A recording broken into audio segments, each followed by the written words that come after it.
Over the past month, we've slowly been developing this fantastic iron farm decoration for WaveTech. It's the most massive structure I've ever made in my 13 years playing on Minecraft, and today we're finally gonna finish it. No.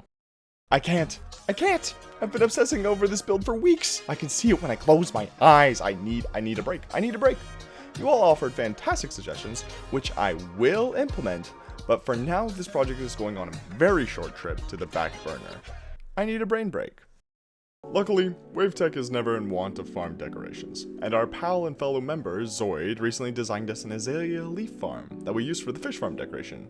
I made a video on it, which you should watch after this video if you haven't already. It's personally one of my favorite builds to date. However, Zoid recently updated the farm to this large beast, and has already started building it on the SMP. The location is this cute little island, and I think it's time we take a laid-back approach and design a nice little island abode for WaveTech's latest farm. When starting my decorations, I normally try to establish a general shape first, which is exactly what I did in this build. The calcite wears on the eyes, but don't worry, I'm always sure to thoroughly texture at the end. In this case, I decided that establishing the shape also meant the interior. Just a quick little decoration, some shelves, books, candles, you name it, before I returned to the outer walls and added some more to the shape. I then planned out the roof. It's a mansard style with yellow terracotta for the time being, but again I tend to texture at the end, and honestly, I was quite pleased with the end result. Once I established the shape, it was time to add depth. Nothing extreme, I wanted this building to be fairly flat, but I moved bits and bobs back and changed the trims to polished basalt, a nice dark complement to the white walls.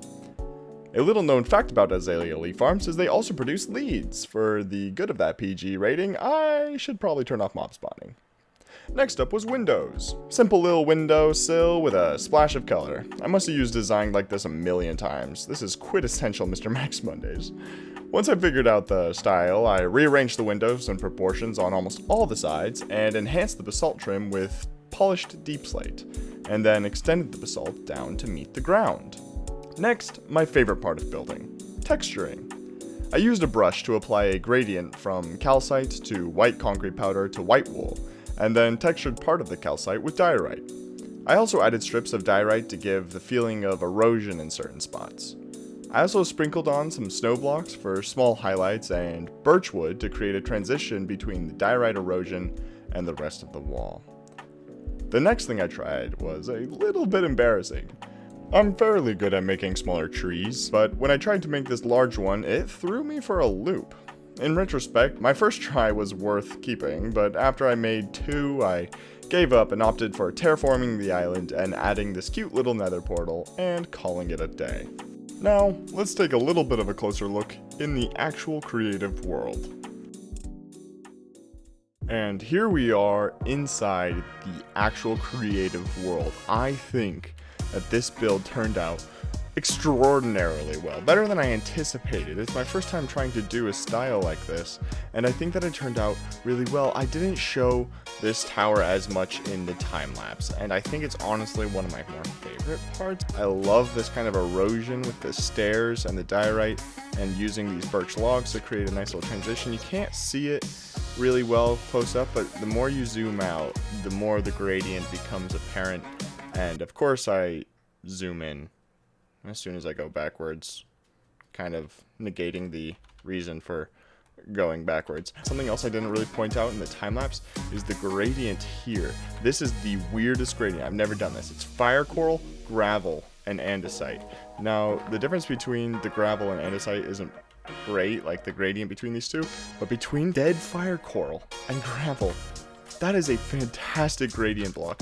We actually don't have any of this in the SMP, so I'm gonna have to go out and collect some. Another thing that I really liked was the terrain changing and using stripped spruce wood and spruce planks and coarse dirt, but also keeping this grass on top of the coarse dirt, and it kind of ties together this grassy part and this more barren part, as well as this tiny little seawall along the water. I think that that's really great. Apologies in the time-lapse for all the animals. They came with a schematic and I forgot to remove entities, so we have to kind of deal with that. But I, again, think that this turned out really well. I'm really excited to build this up on the SMP. And The last little note before we do build it up on the SCP is this hole in the roof actually leads down to the farm, because right here we have trees grow, and trees need to be have sky access, so that's why there's a hole right there. But regardless, again, I think that this build turned out really well. I would love to see your thoughts on how it turned out. And while you think about drafting up a comment, let's go build this on the SMP.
I hope you guys enjoyed that little time lapse. They are very fun to make and even easier to edit, so as long as you like them, you know, I do too.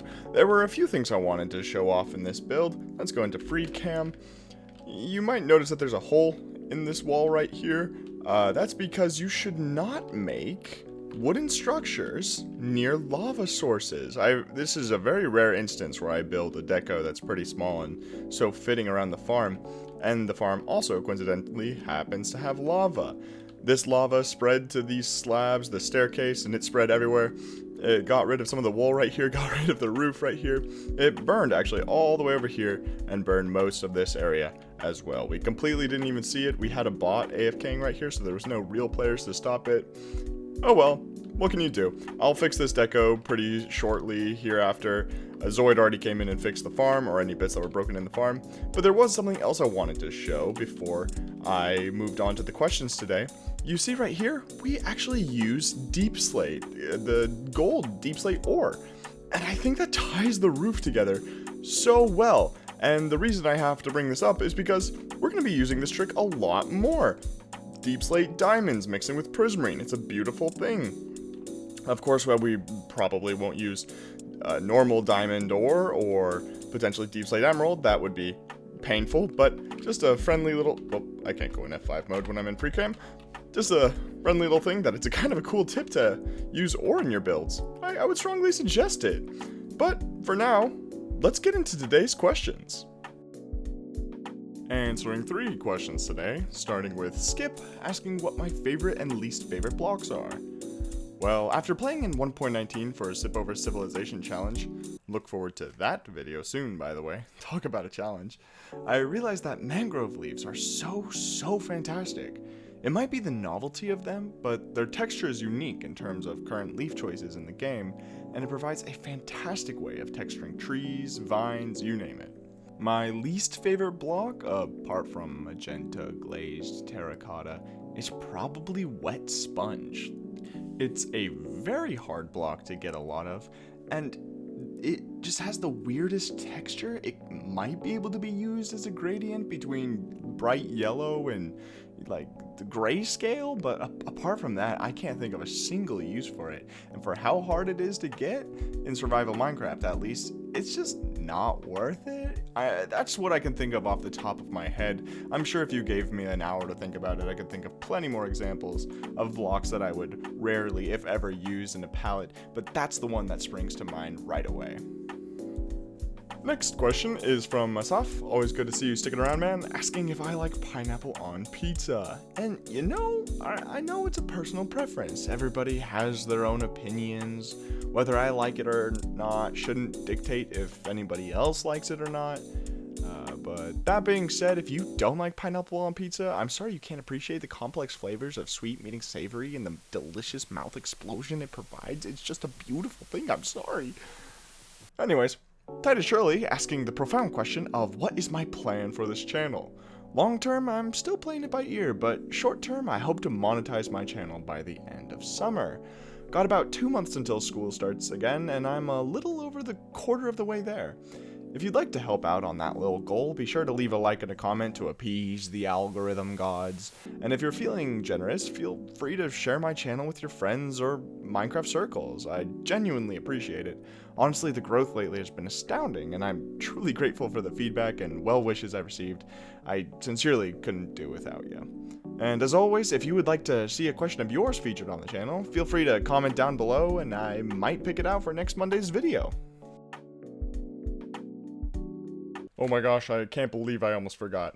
While making this video, the channel surpassed the 750 subscriber milestone.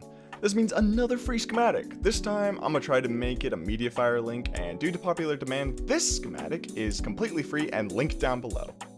Along with the schem, the adventure map that me and Zoid made in the last video is going to be down there as well. Feel free to download it and run it. I'd love to see your best times. It's that time again, everyone. Let's, No! I've gotten this one 3 times now. You know what, that's it. I'm done with this website. I'm gonna make my own. I'm gonna code my own random goodbye generator. Drop your favorite goodbye down below. Be creative about it. Let's see what you guys can come up with. I bet that's better than ta-ta. Freaking ta-ta.